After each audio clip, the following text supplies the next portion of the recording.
सर्दियों के मौसम में माँ के हाथ की बनी पिन्नियाँ, वो स्वाद जो है ना वो ज़हन से जाता ही नहीं है। तो आज हम आपके लिए लेके आए हैं स्पेशल माँ के हाथ की बनी हुई देसी घी की और खोए की पिन्नियाँ। घर में भी डेफिनेटली ये सर्दियों में बनती होंगी। तो क्विकली ये रेसिपी शेयर करते हैं आपसे, कितनी जल्दी आप ये पिन्नियाँ बना सकते हो। इतनी हेल्दी, इतनी टेस्टी, मतलब आपने आपने भी खाई होंगी, आपके मदर्स बनाते होंगे, बट ये मेरी मम्मा की स्पेशल है, वो मैं आपको दिखा रही हूँ। बहुत ही इजी सी रेसिपी है, ज़्यादा कुछ नहीं करना होता।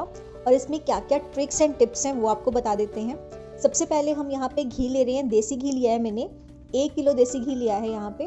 और इसमें हम आटा डालेंगे, ये नॉर्मल हमारा गेहूं का आटा है।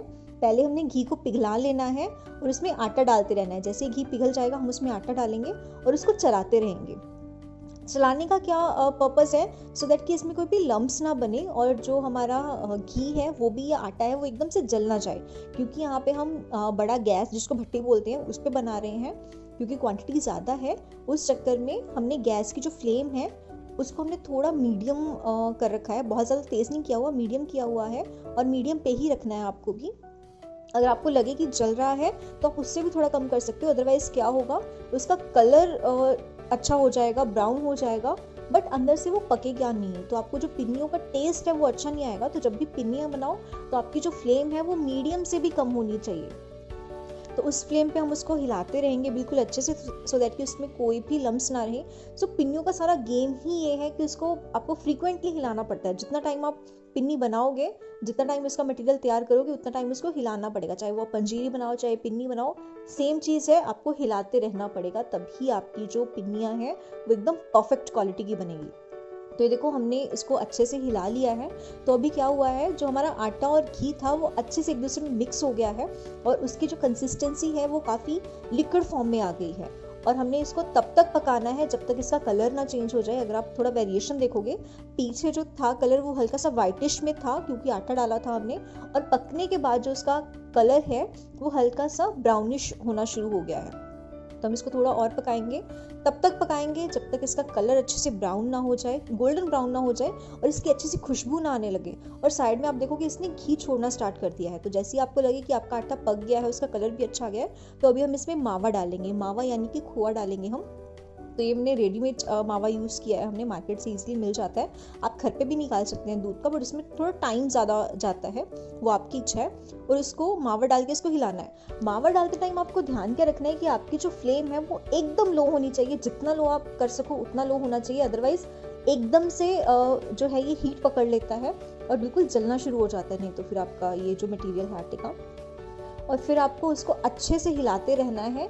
जितने भी खोए के वो पीसीस बने होते हैं ना, क्योंकि खोआ एक बड़ा बड़ा ठंडा हो जाता है सर्दियों में खास करके, तो इसको आपको अच्छे से मसलते मसलते हुए मिक्स करना है पूरे आटे के अंदर। और तब तक मिक्स करना है जब तक पूरा खोआ जो है आटे में मिक्स ना हो जाए, दिखना बंद ना हो जाए। तो हमें बिल्कुल भी वाइट खोआ नहीं दिखना चाहिए।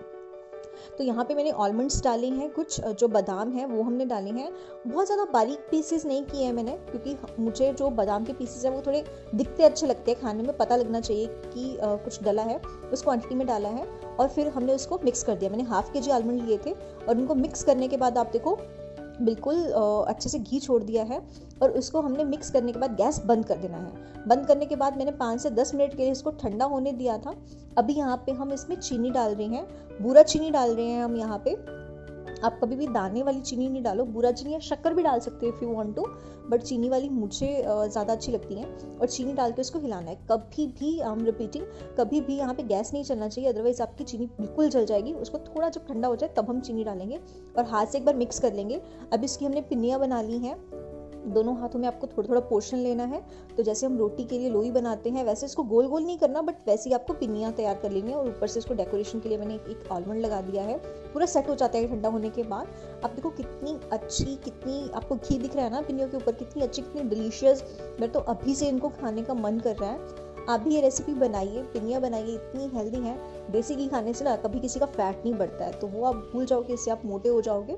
बट हाँ, इससे आपकी हेल्थ बहुत ज़्यादा इंप्रूव हो जाएगी, आपके फेस पे ग्लो आएगी। आप ये रेसिपी बना के देखो, आपके माँ के हाथ की जो पिन्नियों का टेस्ट है ना वो आप एक बार ट्राई करके देखिए।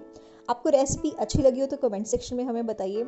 किस किस के घर में पिन्नियों की कैसी वेरिएशन बनती है वो हमें बताइए। कई लोग जो हैं मावा के बिना पिन्नियाँ बनाते हैं, सिर्फ देसी घी की बनाते हैं, या और भी वेरिएशंस होती रहती होंगी। तो आप बताइए, क्योंकि हर घर की पिन्नी का टेस्ट अलग होता है। आप हमें बताइए कि आप पिन्नियों में क्या क्या चीज़ डालते हैं। कमेंट सेक्शन में हम आपकी कमेंट्स का वेट करेंगे। थैंक